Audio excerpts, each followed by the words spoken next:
이슈토크입니다. 보건의료 산업학회에서는 지난 11월 11일 2022년 후기 학술대회를 열고 보건의료 맞춤형 ESG 지표 개발의 필요성에 대해 논의하는 자리를 가졌습니다. 오늘 이슈토크에서는 조덕영 보건의료산업학회 학회장 모시고 이 부분에 대한 자세한 이야기 나눠보도록 하겠습니다. 학회장님 안녕하십니까? 예, 반갑습니다. 네, 반갑습니다. 보건의료산업학회 2022년 후기 학술대회가 개최됐습니다. 네. 어떤 주제와 일정으로 열렸는지 소개 좀 부탁드립니다. 예, 말씀하신 바와 같이 저희 보건의료산업학회는 지난 11월 11일에 의료기관 ESG 경영의 도전과 방향이라는 주제를 가지고 학술대회를 부산대학교 병원 대강당에서 개최하였습니다. 네. 그러한 그 주제하에 세 분의 연자를 모셨는데요. 세 분의 연자에 대한 간단한 소개를 드리도록 하면요. 첫 번째 연자로는 동아대학교 경영대 이성태 교수께서 향후 보건의료산업이 마주할 ESG 현안 고찰이라는 연재로서 ESG 관련 제반 사항에 대해서 발표를 해주셨습니다. 이어서 한국보건산업진흥원 이주화 책임연구원께서는 보건산업의 통상환경 변화 및 ESG의 중요성이라는 연재로서 말씀해 주셨는데요.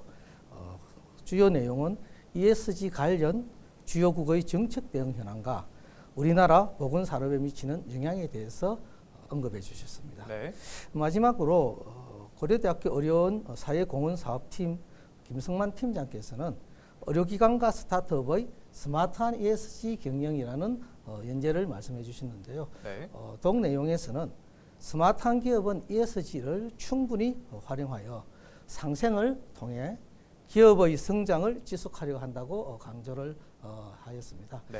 이러한 세 분의 연자의 강연은 대단한 반응을 불러일으켰는데요. 당시의 분위기를 잠시 말씀드리면은 보통 저희 학회에서 마무리될 시점에서는 상당히 많은 회원분들이 빠져나가는데요. 그날은 계획된 시간보다도 훨씬 많은 시간을 초과할 정도로 질의와 응답이 있었고요. 거기에 대한 논의도 굉장히 뜨거웠을 정도로 학회가 좋은 분위기 속에서 막을 내리게 되었습니다. 네, 말씀해 주신 것처럼 굉장히 권위 있는 분들께서 이번 2022 후기 학술대회에 참여하시면서 많은 분들의 관심을 불러일으킨 것으로 전해 들었습니다. 네. 그럼에도 불구하고 ESG라고 하는 이 본연의 주제에 대해서는 사실 생소한 분들이 많으실 것 같습니다. 예, 그러실 것 같습니다. ESG의 정의를 먼저 좀 소개해 주시죠. 예, 사실은 일반 분들은 ESG라고 하면 그게 뭔가 이런 생각을 가질 수가 있겠고요. 네. 굉장히 어렵지 않을까 뭐 이런 생각을 막연하게 가질 수가 있습니다. 왜냐하면 일단 생소한 용어인데다가요. 뭔가 그럴듯한 뭐 있어 보이는 듯한 네. 뭐 그런 느낌을 가질 수가 있는데요. 사실은 아주 단순한 내용입니다. 제가 영어 발음이 좀 안 좋습니다만은 대개 ESG는 영어 단어의 세 글자의 머리 글자를 딴 내용입니다. 뭐 쉽게 말씀드리면은 우리가 환경이라는 environment라는 환경이라는 E, 그다음에 사회라는 영어 단어인 social의 S, 네. 그다음에 지배 구조라는 governance의 G. 그래서 아주 단순한 내용입니다. 그래서 요 머리 글자를 딴 내용으로서 ESG라고 명명하게 되었다고 할까요? 네. 뭐 그런 부분인데 이것이 왜 중요하냐? 뭐 이런 부분이 사실은 굉장히 해야 되겠다 하는 부분이 결부되다 보니 지금은 ESG 또는 ESG 경영이란 단어가 심심치 않게 뉴스에 오르내리고 있는 것을 우리가 가끔씩 볼 수가 있습니다. 그런데 이 ESG라는 용어의 환경, 사회, 가버넌스 그게 도대체 어떻다는 이야기지? 네. 뭐 이렇게 생각할 수가 있겠죠. 그래서 그 조금 더 이렇게 구체적으로 볼 수 있을 것 같으면요.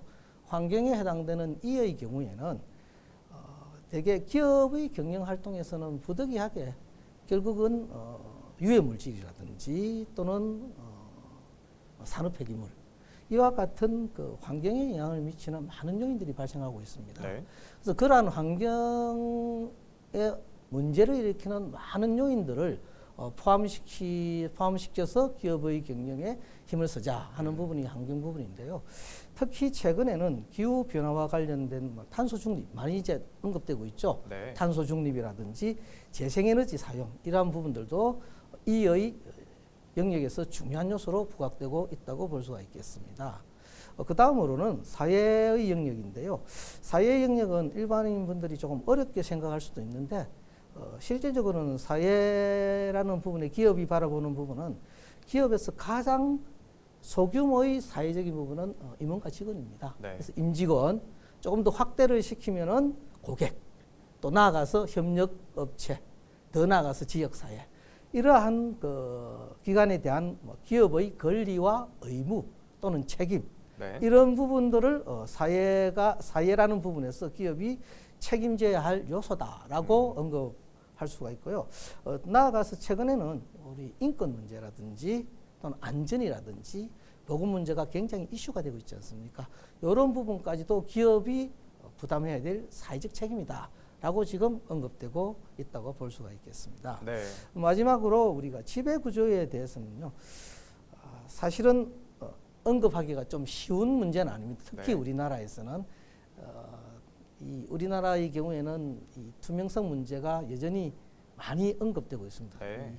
그럼에도 불구하고 이 지배 구조 문제에 대한 부분도 언급될 수밖에 없는데, 특히 경영진이라든지 이사회 또는 기업 주주, 이 세 축이 기업을 중심으로 움직이는 가장 중요한 축이라고 볼 수가 있겠죠. 그렇군요. 그런 세 집단이 기업과 관련돼서 여러 이해관계를 형성하고 있다고 볼 수가 있겠습니다. 네.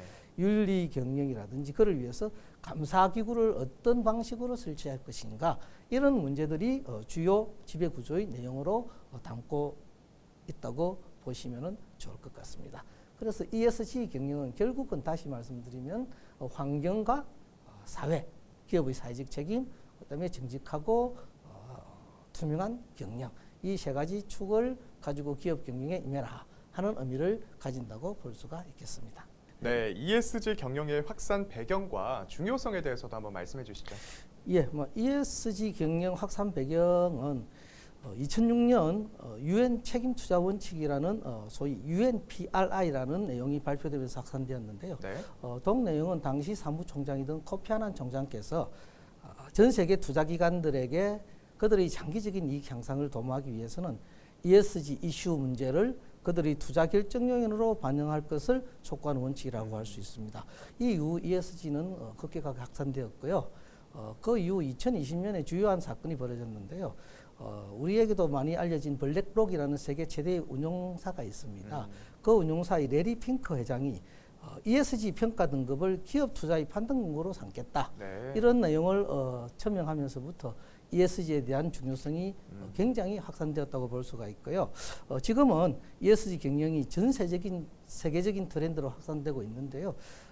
대부분의 글로벌 기업, 특히 우리나라의 대기업을 비롯한 산업 전반에 있어서 ESG 경영이라는 것은 기업의 지속 가능한 성장을 위한 핵심 전략 및 가치로 자리 잡고 있다고 볼 수 있겠습니다. 네, ESG 경영이 단순한 권고사항이 아닌 현재는 기업 평가의 기준이 되기도 하는 상황이라고 말씀을 네, 해주셨고요. 그렇습니다.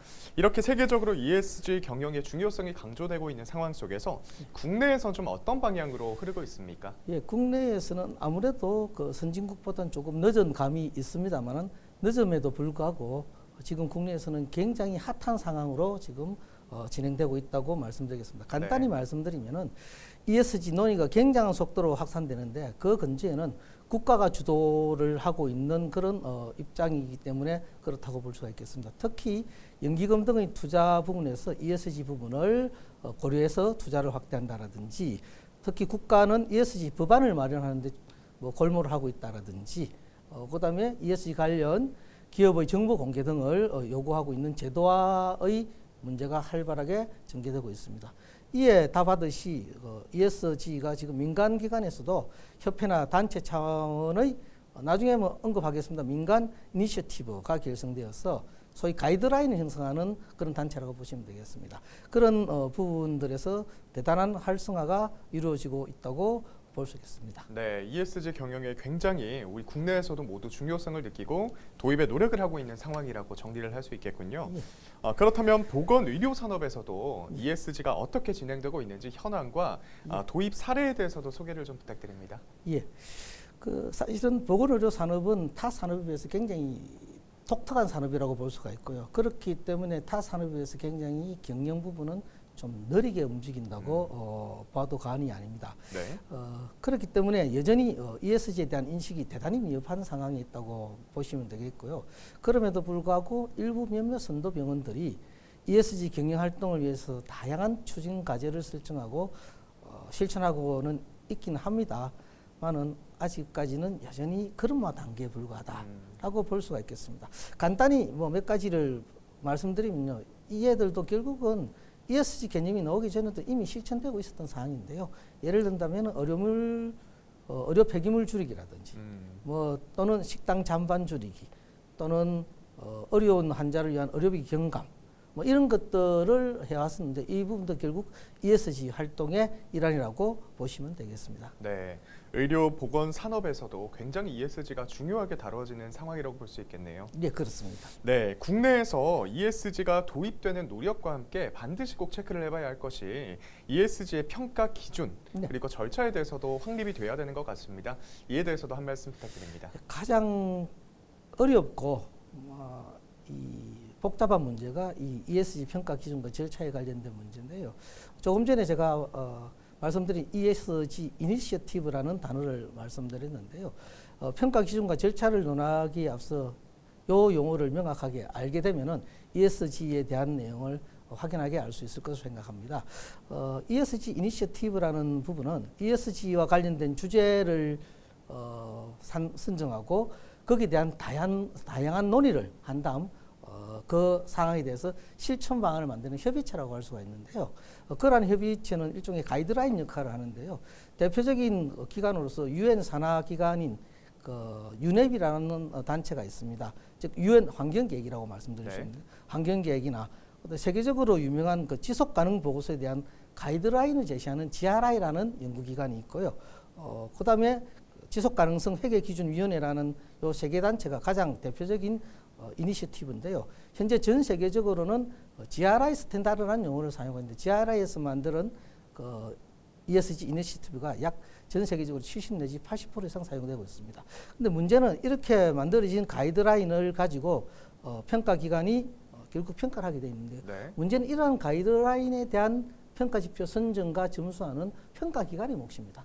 그렇게 하다 보니까 가이드라인을 제시했지만 평가기관이 수용을 하지 않으면 문제가 생길 수 있겠죠. 그래서 그러한 문제를 해소하기 위해 가지고 ESG 평가기관은 평가지표를 매년 최신화시키고 있을 뿐만 아니고 평가지표를 지속적으로 개선 발굴함으로써 이러한 문제를 해소시키려고 노력하고 있다고 보시면 되겠습니다. 네, ESG가 평가되고 도입되는 것뿐만 아니라 평가 기관에서 계속해서 역할을 노력하는 것도 중요할 것 같은데요. 이 보건의료 산업계 맞춤형 ESG 평가 지표 그리고 필요성, 평가 지표 마련을 위해서 어떤 노력들을 기울이고 있는지 좀 구체적으로 들어보겠습니다. 예, 뭐 조금 전에 또 말씀을 드렸다시피 아직까지는 보건의료 산업계가 여전히 미진한 실정입니다만 그러한 이유는 보건의료 산업 분야가 수많은 분야가 있는데요. 대표적으로 우리가 본다면은 의료 분야, 제약, 헬스, 바이오, 의료기기 등으로 구성되어 있습니다. 그런데 이 얘네들은 소위 말해서 사람의 건강과 생명에 관여한다는 동지성을 가지고 있는 반면에 각 분야의 성격과 특성이 굉장히 이질적이고 상이한 분야입니다. 그러다 보니까 이 평가 지표 마련을 위해서는 쉽지 않은 문제가 있기는 한데요.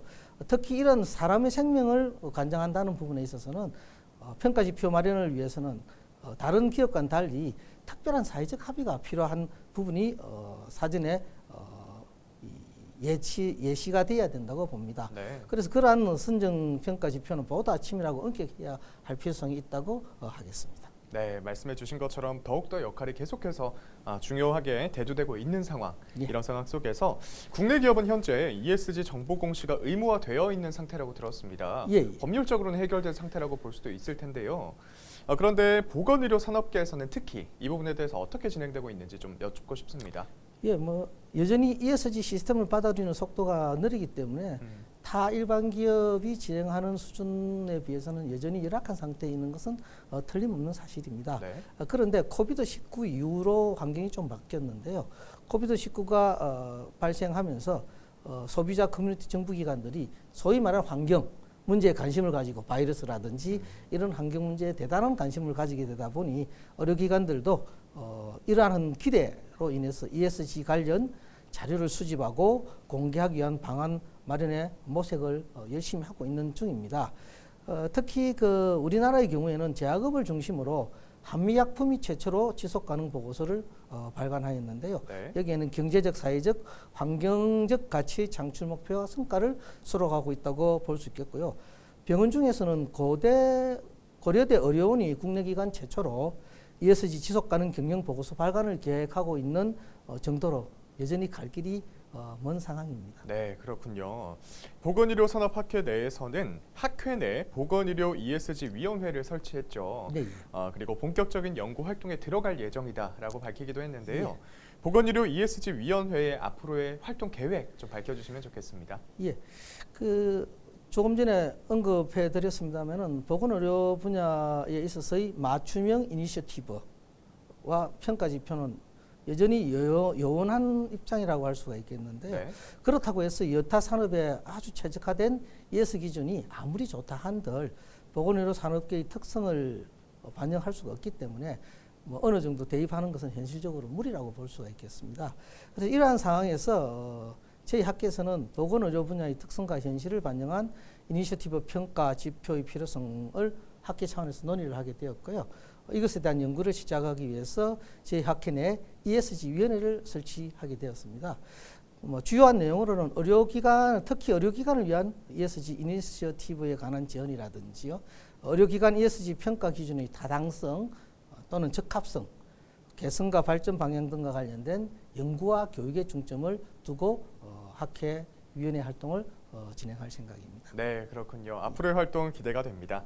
마지막으로 앞으로 해결해야 할 보건의료 산업계 ESG 현안들 생각나시는 부분이 많으실 것 같습니다. 예, 그렇습니다. 굉장히 많은 현안들이 있습니다만은 당장 해결해야 될 현안에 대해서 한두 가지만 말씀드리면요. 결국은 보건의료 산업계가 여전히 ESG에 대한 인식이 미약하기 때문에 산업계 전반적으로 ESG 관련 교육과 심포지엄을 통해서 뭔가 ESG 경영에 대한 정신운동이라 그럴까요? 그런 부분을 불러일으켜야 되는 부분이 필요하고요. 그와 더불어 동시에 병원 내에 공식적인 기구로 ESG, 소위 ESG 위원회를 설치 운영을 함으로써 ESG 운영위원회가 해당 기업의 나아갈 방향을 설정한다라든지 당 기업이 가장 필요로 하는 ESG 관련 항목을 추출해가지고 그러한 부분을 실천할 수 있는 추진단체를 만들어줘야 합니다. 그러한 추진단체에서는 실천 방안에 대한 결과를 확인하고 그러한 결과를 공개하는 그런 작업까지도 해야 되겠죠. 그래서 그러한 어떤 부분이 마련되어야만이 보건의료 산업계가 충분히 ESG 경영을 할 수 있는 부분이 되는데요. 예를 든다면 두 가지를 언급할 수가 있는 당장 급한 부분은 의료 현장에서의 친환경 재료 사용에 대한 고민과 모색입니다. 네. 아시다시피 대부분의 의료 재료라고 하는 것들이 주로 플라스틱 또는 비닐로 이루어져 있잖아요. 우리가 수액이라든지 주사기라든지 이런 부분 물론 환경법상으로 여러 가지 요건은 맞추고 있습니다만은 향후 ESG가 적용된다면 보다 더 엄격한 요건이 적용될 소지가 많기 때문에 이에 대한 충분하고 면밀한 검토가 필요하다고 할 것이고요. 네. 그다음에 지금까지 해왔습니다만 의료기관 내의 봉사활동이라든지 의료 취약계층에 대한 지원이 이루어지고는 있습니다만 아주 산발적이고 미진한 실정입니다. 이 부분에 대한 예산을 충분히 확보해서 지속적인 지원을 해야 될 필요성도 당장 해결해야 될 문제 중에 하나일 것이라고 생각됩니다. 네, 산업계와 보건의료계뿐만 아니라 시민들의 많은 관심도 앞으로 지속적으로 필요할 것 같습니다. 오늘 조덕영 보건의료 산업학회 학회장님 함께했습니다. 오늘 말씀 고맙습니다. 네, 감사합니다. 네, 보건의료 산업에 맞는 ESG 지표가 마련돼서 환경과 사회, 지속가능한 미래를 향해 나아가는 보건의료 산업계의 발전을 기대하도록 하겠습니다. 오늘의 시토크 여기서 마칩니다. 함께해 주신 여러분 고맙습니다.